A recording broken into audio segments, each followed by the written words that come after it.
Our presentation is on hallucinogens. I'm Kadina Birch. I'm Alexandria Engel. And I'm Ku'uipolani Kohatsu. We decided to do our project on hallucinogens because it is, we think it's a very common used amount of drugs throughout this generation and among younger people, especially today in America. So a little bit of history about hallucinogens. The most common all-arounders are LSD, psilocybin mushrooms, also known as shrooms, peyote, ecstasy, and marijuana. All-arounders will typically cause the user to have either illusions, delusions, or hallucinations. And my groupmate will go into further detail about that a little later. A psychedelic experience can be also determined by their emotional makeup, their mood, mental state, their physical surroundings, and then any pre-existing mental illnesses that they might have. According to Naba and Cohen, psychedelic plants and fungi have existed for roughly 250 million years and have been used by humans within about the last 10,000 years. With further research, it shows that there are more than 4,000 plants that have psychedelic properties in them. Hallucinogens have been used all over the world in different cultures for religious, social, or ceremonial purposes, or just purely for the trip.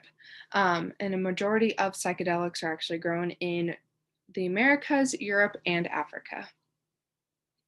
So some of the social aspects, and of hallucinogens, I'm just gonna go through the different main hallucinogens.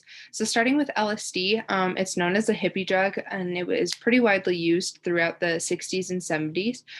And it is more commonly used at parties and raves for people just to have trips and just kind of go on a different experience. The mushrooms are used to achieve a longer trip than LSD, but again, that totally depends on the type of mushroom that's being used and how much is intaken. And they're also used more commonly among Southern American tribes in ritual use. Peyote is a very common drug used in Native American cultures, and it's very specifically used for spiritual and healing ceremonies. It is not very used in like American culture just to feel something or to go on a trip like maybe mushrooms or LSD is.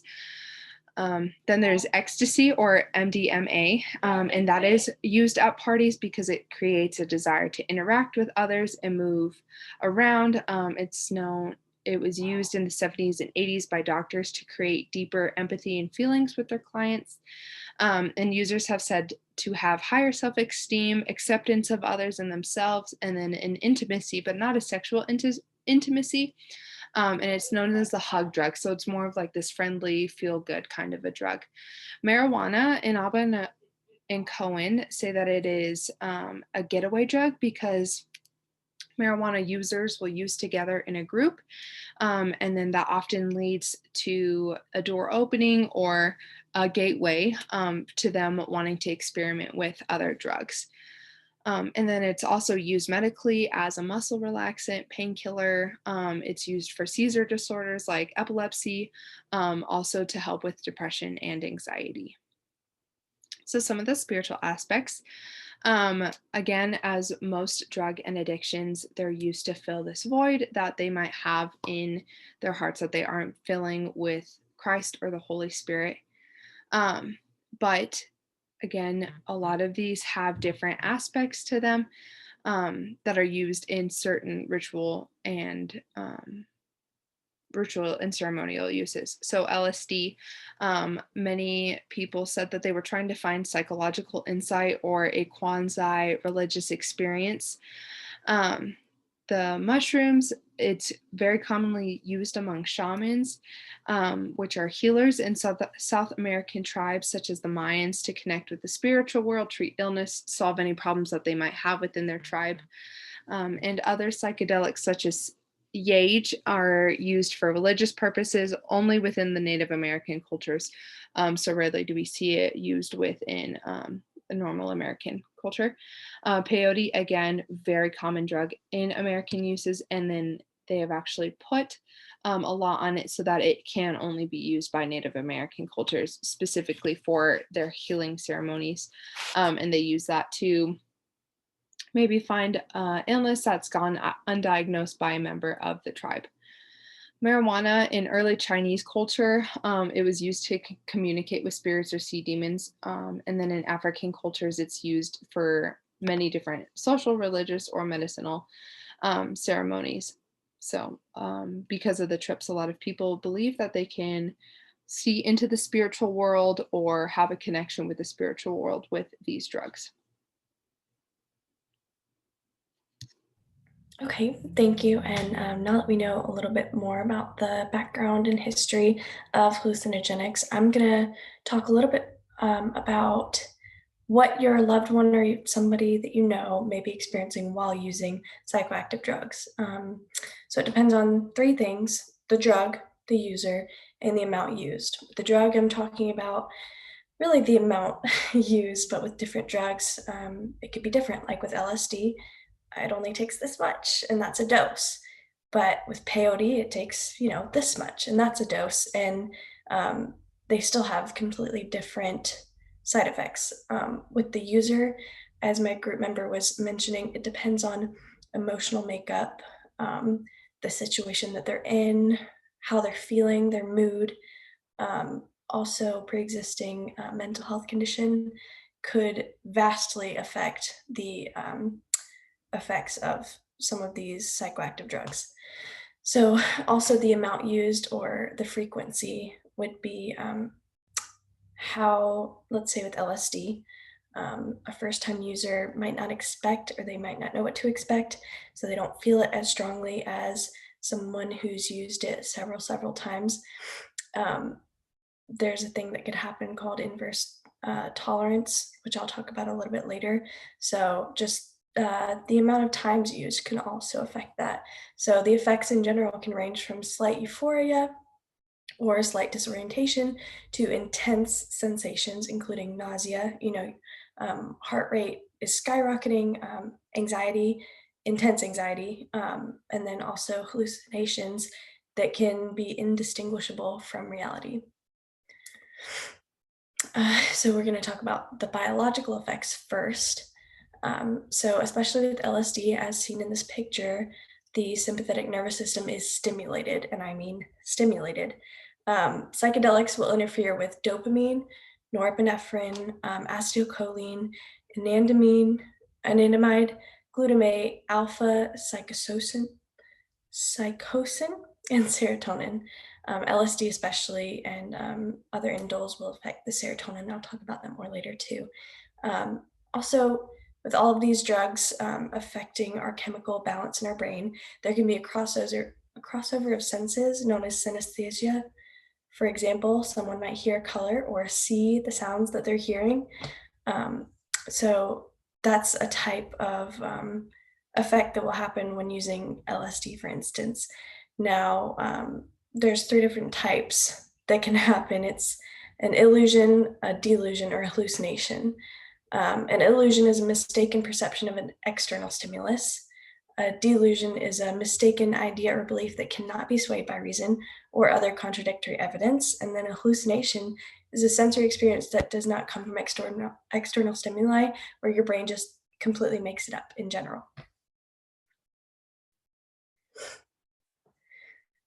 The psychological experience is pretty related, but a little bit different. Like I was saying, indoles, including LSD and shrooms, affect serotonin, which can affect mood, sleep even, anxiety, those physical senses, but also the mood that you're in and the experience that you're having.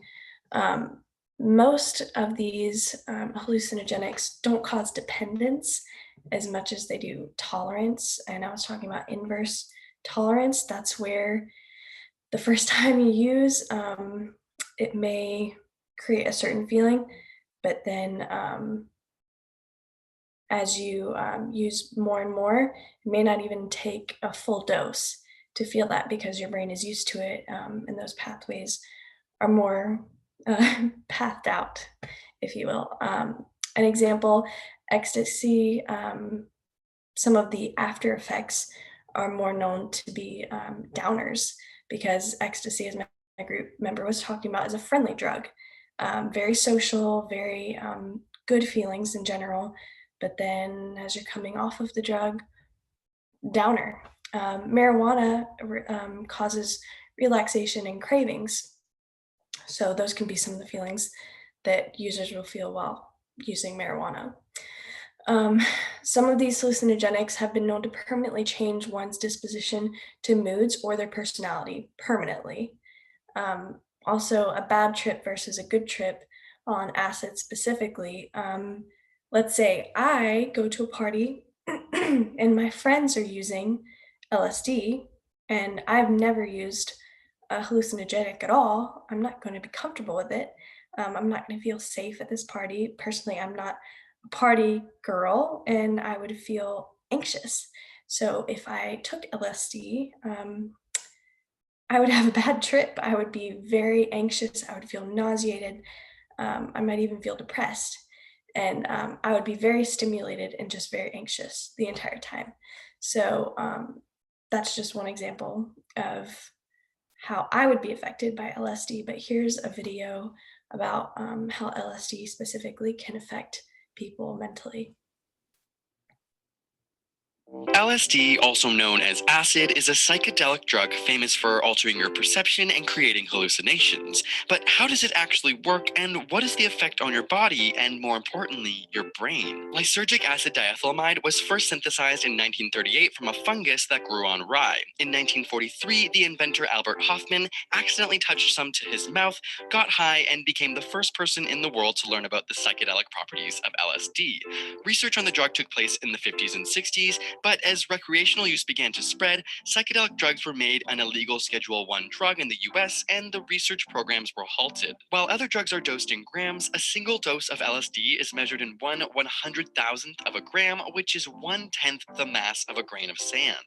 LSD affects multiple brain receptors such as the dopamine receptors, adrenergic receptors, and glutamate receptors, but most research is on the stimulatory serotonin receptor 5-HT2A. LSD hits the receptor at an unexpected angle, causing it to fold over the LSD, creating a lid. The LSD is then trapped, which makes this receptor continually fire, causing you to hallucinate. Your body responds by sucking the 5-HT2A receptor into the cell in order to degrade the LSD, but this can take up to 12 plus hours to happen, which is why the high can last so long. Recently, LSD research has seen a revival, and using contemporary neuroimaging techniques, researchers found that the drug causes parts of your brain to communicate in unique ways, especially in the visual cortex, potentially explaining the vivid and complex hallucinations. There's also decreased blood flow in the default mode network, correlating to strong changes in consciousness characterized as ego dissolution, described as a feeling where the boundary that separates you from the rest of the world dissolves. Many people report this feeling brings a sense of reconnection with themselves, others, and the natural world. In fact, a study on 20 healthy volunteers receiving 75 micrograms of LSD saw that 2 weeks after being dosed, they scored higher for the traits of optimism and openness, with increased creativity and imagination. This has led researchers to think about LSD as a therapy for patients with death anxiety and life-threatening illnesses. Researchers found that 12 months after treatment, patients reported a reduction in anxiety and a rise in quality of life as the drug helped them restructure their habits and worldview. It is also why the trend of microdosing is emerging, where a person takes 1/10 of a recreational dose of LSD, attempting to skip the hallucinations and instead experience heightened alertness, energy, and creativity. Although LSD is non addictive and researchers rate it as significantly less dangerous than other drugs like cocaine and heroin, there's still an extreme lack of scientific studies to explain the widespread microdosing trend, and even experienced hallucinogen users will sometimes experience bad trips, producing irrational fears, paranoia, and panic attacks. LSD can also cause flashbacks, where months after the drug is worn off, it can feel as though you're experiencing the effects of the high all over again. In some extreme occasions, people have developed hallucinogen persisting perception disorder, which is like a never ending trip. Thinking that LSD can lead to psychosis and the risk of suicide are overstated. The 14% of participants in the US National Survey who had done psychedelics in their life had no increased risk of developing psychosis, depression, or suicide attempts. But the new research around LSD's potential positive effects is also very young, so this might not be a trip you want to take. Want to learn more about your brain on drugs? Check out our playlist that covers many other substances and how they affect you. And subscribe for All right, thank you. And the next part of this presentation is going to be talking more about what you can do to support those who have experienced the biological, psychological experience that I was talking about. So we will be going into hallucinogens and support systems. So there is a huge effect on support systems when somebody uses drugs. We know that it affects the people around them. So it can affect their children, their relationships, their friendships. And so here are some effects that it places on support systems. So it takes a huge toll on the family and friends. Children tend to see more abuse. Parents can feel like they've lost their child. Friends don't know who their friends are anymore. And they tend to see it all. They know that it isn't who they are. They remember times before they were on drugs, and they can miss a person because we know that drugs can alter a personality and how people are functioning. So it can lead to feelings of hopelessness, confusion, anger, and not knowing how to help, and blaming. So as somebody sees their friends or loved ones on drugs, it can bring up a ton of feelings and emotions, and it can be quite frustrating and confusing for friends and family. And it can also lead to burned bridges, meaning that in relationships, especially when you have one with somebody who is using drugs, it can lead to relationships being strained, and it can lead to even stealing or lying in some cases, which can lead to burnt bridges. So there is an effect on the use of LSD. So this one is specifically talking about LSD, but I think it can cover a multitude of drugs. So I found it at the Skywood Recovery site. So here are the effects of LSD use on the family, and I believe it can also transfer into any relationship that is around somebody who uses LSD or drugs. So it's broken down to four things. So awareness, denial, enabling, and rock bottom. So the first is an awareness. So the people around them begin to become aware that this person is using drugs, their personality is shifting, how they're reacting to things is shifting. So they begin to see this addiction. Secondly, is denial. This family or friends can begin to go into denial about this person using drugs, and can be like, no, they're not using drugs, they're fine. This drug isn't affecting them. It'll be all okay. And then they begin to get defensive about their friends' mistakes or actions, even if they were to miss work or black out. Next is enabling. So they call this the third stage, where family members or friends can begin to adapt to the behaviors of the user, which is their as they're using the drugs. So this is a stage where some family members become enablers. They can make statements such as, if he's using it here or she's using it here, at least they're safe and they're not out in the world having these crazy trips. And no one can expect somebody to be a perfect child, and all of those things. So they begin to enable the drug use. Next is rock bottom, or like they like to call rock bottom. And this is the phase where family members or friends begin to feel that hopelessness. They feel exhausted. They feel like they're at their wits' end. They feel like the bridges have been burned and they just don't have much more to give. And this is usually when people start to understand that maybe somebody needs help, that their friends or families can use help, because then things like bridges are burned. So divorce can happen and separation can occur. So there is an importance of support systems, even if one is feeling completely hopeless and like they have nothing to give and they don't want to be around this anymore. No man is an island. People need people. So it's crucial to one, finding healing and freedom. No one can do it alone. They have a need to be heard and understood. They have a need to feel loved and feel safe.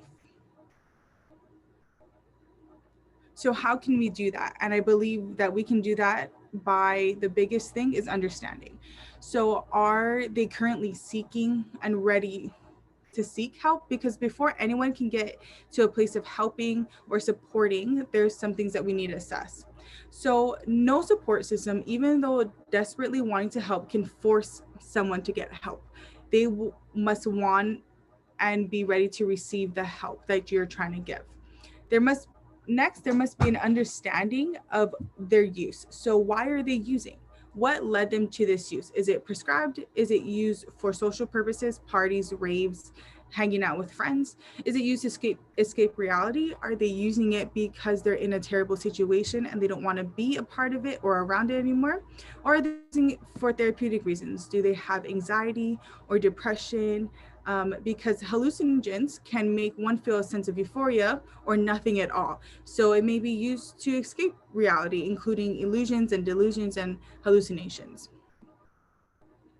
So, how to support and help? Like we just went over, be understanding. So, what are they going through? What's going on in their lives? And a lot of times, that is a telltale sign of why they're using drugs or what led them to it. And that's an important step to them even finding help for themselves. So, next, wait until they're ready and show love and support even in the waiting. Don't leave and say, well, until you're ready, I'm gone, I'm out. Let me know when you're ready to seek help. Be there so that they know that you are a safe place. Be there so they know who to go to when they do want help. Show a ton of grace. We all need grace, and especially in these situations, grace is super important, and we need to be able to have a ton of empathy and sympathy as well. Next, separate the user from the drug. Remember that this person is not the drug they use, they are not the mistakes they make. And if we pair that together, then we can not only, get rid of the drug, but we can tend to make an excuse and get rid of the person as a whole, leaving them behind. Take a firm but loving stance. And I think that this can even go into, if parents have children using drugs, know where you stand, know who you are, and know that this isn't okay, but let them know that you love them. And I believe that this verse is a perfect verse to remind us of how to love one another and to be supportive. So it's Galatians 6:2, and it says, carry one another's burdens. In this way, you fulfill the law of Christ. So continue to love them, continue to pour into them, and make sure that you're showing Jesus in the best way possible, because that's how they're going to find that healing and freedom. So here are just some of our references from our presentation today. Thank you so much for watching this presentation on hallucinogens.